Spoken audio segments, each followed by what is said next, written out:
और इस बार हम लोग 3 चरणों में ये परीक्षाएं कर रहे हैं। और ये परीक्षाएं जो हैं वो पहली है एनटीपीसी कैटेगरीज की, दूसरी है आइसोलेटेड एंड मिनिस्ट्रियल कैटेगरीज में, और तीसरी है लेवल 1 कैटेगरीज में। और हम लोग इस परीक्षाओं में, इन 3 परीक्षाओं में जो 3 अलग अलग उसमें हो रही हैं चरणों में, उसमें कुल मिला के हमारे साथ 1,40,000 रिक्तियां हैं। और उन 1,40,000 रिक्तियों के में हमारे पास कुल रजिस्टर्ड कैंडिडेट जो हैं वो 2,44,00,000 हैं। तो ये एक बहुत बड़ा चैलेंज है जो आप देख रहे होंगे कि इतने बड़े लेवल पे हम इस एग्ज़ाम को करा रहे हैं। और कोविड की सिचुएशन में ये एग्ज़ाम कोविड के मातहत हो रहा है, क्योंकि कई परीक्षार्थियों की भी चिंता थी और कई उसका भी ये था कि भाई ये कितने दिनों तक आप इसको होल्ड कर रहे हैं। तो फाइनली हमने इस चैलेंज को लिया और इस चैलेंज को हम आगे बढ़ा रहे हैं। तो कुल मिला के हमारे पास जो मैंने आपको बताया, जो पहला इम्तहान हो रहा है वो है आइसोलेटेड एंड मिनिस्ट्रियल कैटेगरीज का, जिसमें स्टेनो, टीचर्स, ट्रांसलेटर्स आदि हैं। इसमें हमारे पास कुल वैकेंसियां हैं 1663 और कुल कैंडिडेट जो अपेयर जिन्होंने रजिस्टर किया अपने को वो हैं 1,03,000। उसके बाद दूसरी कैटेगरी जो है वो नॉन पॉपुलर कैटेगरी, जिसको हम एनटीपीसी कहते हैं, आप लोग भी उसको एनटीपीसी के नाम से जानते हैं। उसमें station master, guards, office clerks, commercial clerks, ये सब लोग हैं। और उसमें कुल नियुक्तियां होनी हैं 35,208 पदों पे। और हमारे पास जो रजिस्टर्ड कैंडिडेट हैं वो हैं 1,26,00,000। और पहली वाली परीक्षा जो है आइसोलेटेड मिनिस्ट्रियल कैटेगरीज की, वो हमने 15 दिसंबर से 18 दिसंबर के बीच में उसको रखा है।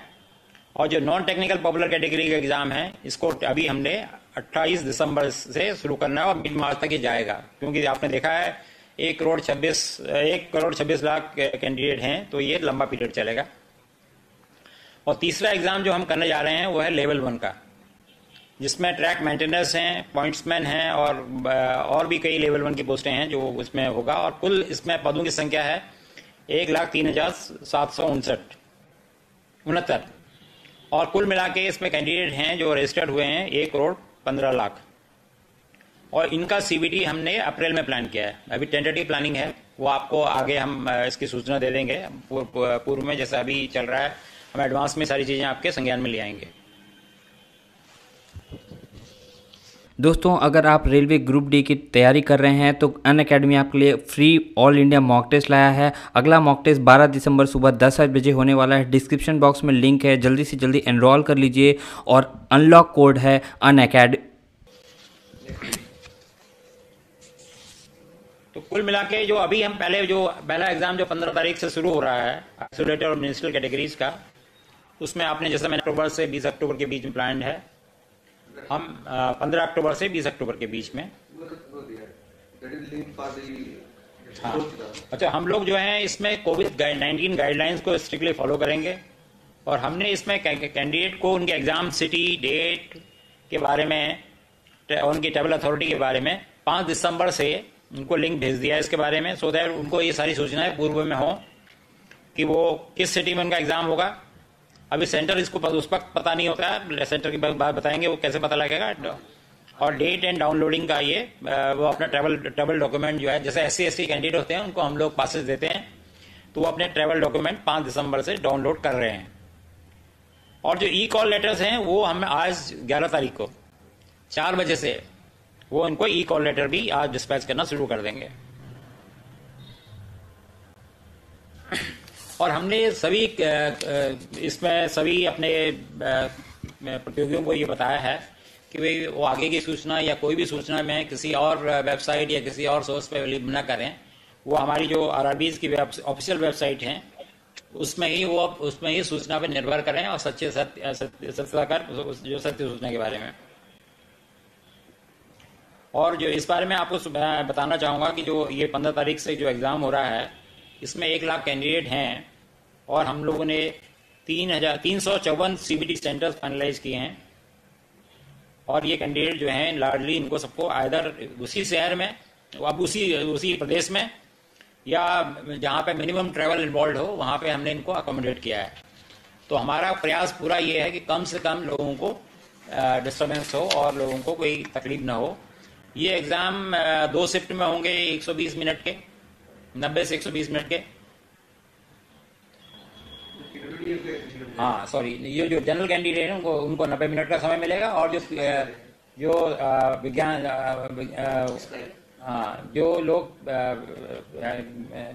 दिव्यांग लोग हैं उनको हम लोग 120 मिनट देंगे। और वो जो है स्क्राइब के साथ वो उनको 120 मिनट मिलेगा। और ये एग्जाम जो है, पहली शिफ्ट 9 बजे सुबह शुरू होगी और दूसरी शिफ्ट 1:30 बजे होगी।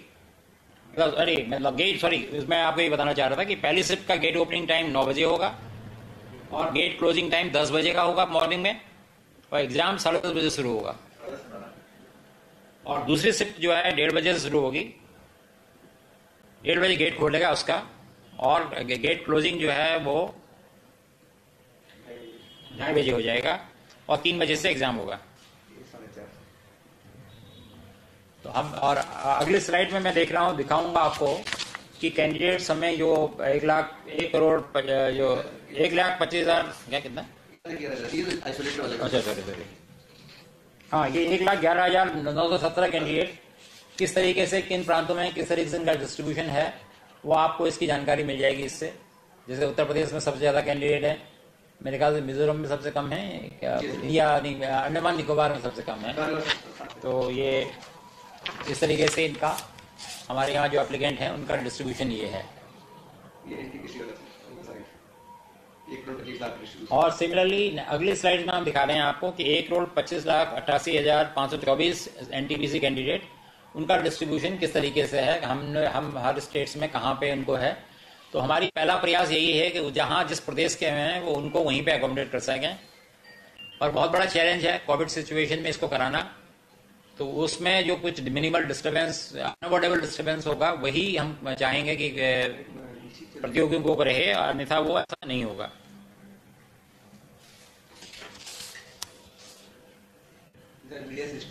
ज्यादा हम कहीं पे, यहाँ पे हम तो मैक्सिमम ओवरनाइट जर्नी का रहेगा कि उनको एक ओवरनाइट जर्नी मैक्सिमम करनी पड़ सकती है।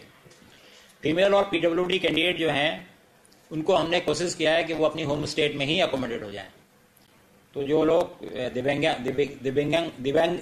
लोग हैं या जो महिला प्रतियोगी हैं, उनको हम लोगों ने उनके गृह प्रदेश में ही समायोजित किया हुआ है।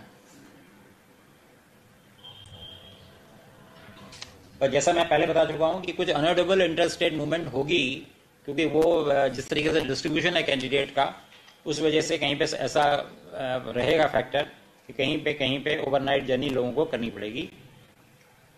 और हमने इस मामले में ये कोशिश किया है कि रेलवे की सुविधाएं सदस्यों को मिलें, और जहाँ पे हमने अपने जो ट्रांसपोर्टेशन डायरेक्टरेट है उनको उनकी ट्रेवल रिक्वायरमेंट उनको बता दी है, और जहाँ जरूरत पड़ेगी और जहाँ पे वो फिजिबल होगा वहाँ पे हम लोग स्पेशल ट्रेनें उनके लिए चलाएंगे। हमने सभी चीफ सेक्रेटरीज को स्टेट्स में उनके इस संज्ञान में इस बात को लाए हैं। हमारे अध्यक्ष महोदय ने उनको लिखा है कि वो जो हमारे आरआरबीज हैं, जो रेलवे रिक्रूटमेंट बोर्ड्स हैं, जो रेलवे भर्ती परिषद हैं, तो उनको वो उचित वहाँ लोकल एडमिनिस्ट्रेशन को ये आदेश दें या उनको ये सुझाव दें कि उनको उचित सपोर्ट दिया जाए, और वो उनको, जिससे कि स्मूथली ये एग्जाम कंडक्ट हो सके।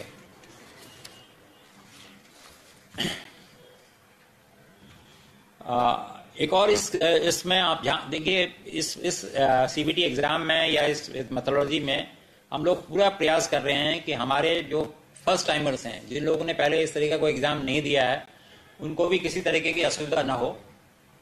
तो हम लोगों ने उन लोगों को एक लिंक प्रोवाइड किया है जहाँ पे वो मॉक टेस्ट जो कर सकते हैं। तो ये मॉक टेस्ट जो है एक्चुअल एग्जामिनेशन से पहले फैमिलियराइजेशन के लिए ये उपलब्ध कराई है सुविधा। तो कैंडिडेट्स जो हैं उनको हम क्वेश्चन पेपर, इसके अलावा ये हम और भी ये सुनिश्चित करने के लिए कि हर तरह से ट्रांसपेरेंसी हो, और जो क्वेश्चन पेपर है कैंडिडेट का वो उसको दिखाया, उनको वो उपलब्ध होगा। Answer booklet along with correct answer keys, उन्होंने क्या आंसर दिया है और उसके आंसर कीज एक्चुअली क्या है, ये एग्जाम के बाद उनको उपलब्ध करा दी जाएगी, जिससे किसी तरह की भी कोई एम्बिग्युइटी किसी कैंडिडेट में ना रहे।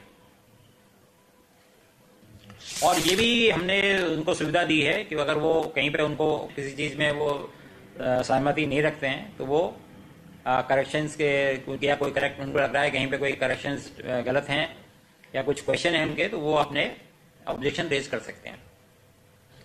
और जैसा कि आपको पता है रेलवे ने अब जो इंटरव्यूज होते थे वो सब खत्म कर दिए हैं।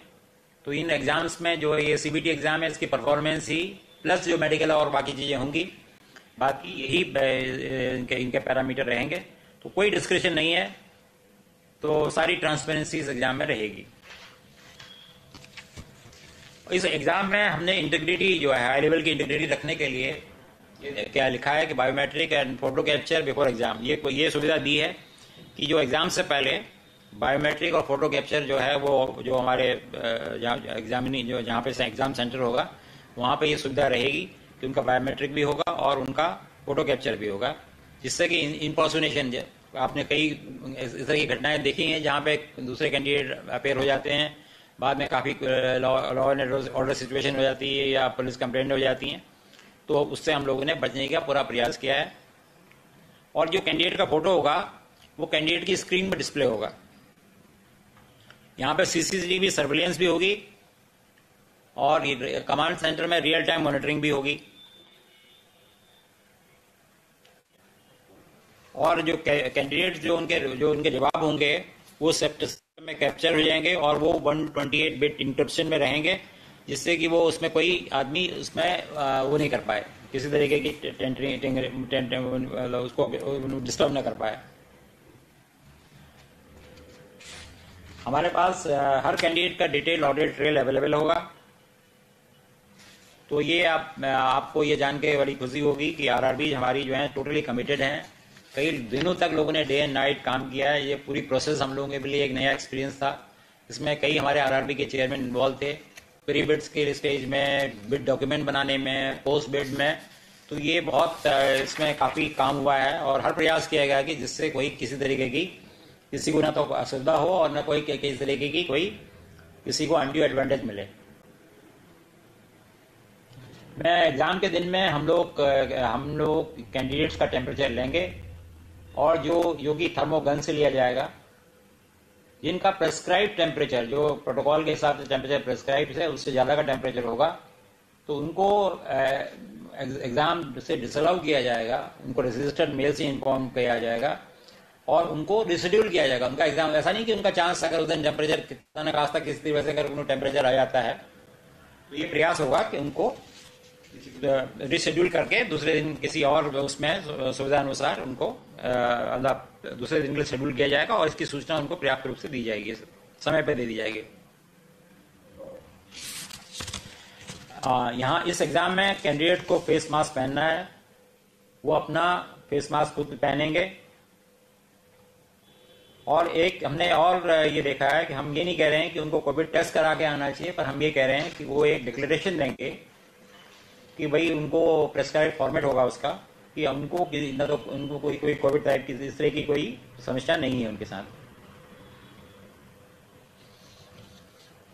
अगर ऐसा वो नहीं करेंगे तो उसके बाद हम फिर उनको एग्जाम में उनको अलाउ नहीं किया जाएगा। यहाँ तक क्राउड मैनेजमेंट का सिस्टम है, टोटल प्रॉपर जो कोविड मैनेजमेंट का जो प्रोटोकॉल है वो फॉलो किया जाएगा। वो मेन गेट से एग्जाम लैब्स तक जिस तरीके से है वो सब मतलब कहीं पे भी कोई कमी नहीं रखी जाएगी। और हर शिफ्ट के बाद एग्जाम, जैसे मैंने आपको बताया था कि 2 शिफ्ट में होगा, तो हर शिफ्ट के बाद एग्जामिनेशन सेंटर को सैनिटाइज किया जाएगा, जिससे कि दूसरी शिफ्ट वाले लोगों को कोई तकलीफ ना हो और किसी तरीके की कोई असुविधा ना हो और किसी को ये संज्ञान में भी न रहे कि या किसी को इस तरीके का अनिश्चितता ना हो कि भाई क्या होगा उनका करके।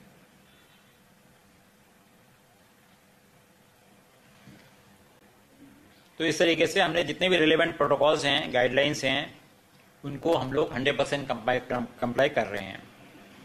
दोस्तों, अगर आप ग्रुप डी की तैयारी कर रहे हैं तो अनअकैडमी आपके लिए है फ्री टेस्ट जो कि ऑल इंडिया बेसिस पे होगा दोस्तों। ये 6 दिसंबर से लेकर 27 दिसंबर तक होने वाला है। पहला मॉक टेस्ट ऑलरेडी 6 दिसंबर को हो चुका है और दूसरा मॉक टेस्ट 12 दिसंबर को होने वाला है, जिसका कि पूरा का मॉक टेस्ट का एनालिसिस आपको देखने को मिलेगा अनअकैडमी पे। साथ ही साथ दोस्तों आप इसको फ्री एकदम बिल्कुल एनरोल कर सकते हैं। डिस्क्रिप्शन बॉक्स में लिंक रहेगा जिसके थ्रू आप एनरोल कर सकते हैं। और अनलॉक कोड जो है दोस्तों वो होगा उमंग स्टडी, UMANGSTUDY उमंग स्टडी। ये बिल्कुल फ्री है दोस्तों, आप लोग जल्दी से जल्दी एनरोल कर लीजिए और एग्जामिनेशन दीजिए। इस एग्जामिनेशन को देके आपको काफ़ी बेनिफिट होगा, क्योंकि जो रैंक आपका आएगा दोस्तों वो ऑल इंडिया बेसिस पे आएगा और उस रैंक के हिसाब से आप अपनी तैयारी को नई रफ्तार दे सकते हैं और उसको जज कर सकते हैं कि आपकी तैयारी कैसी चल रही है और कहाँ तक पहुँची है और कितने पानी में आप हैं। तो जल्दी से जल्दी एनरोल कीजिए। All the best for your examination.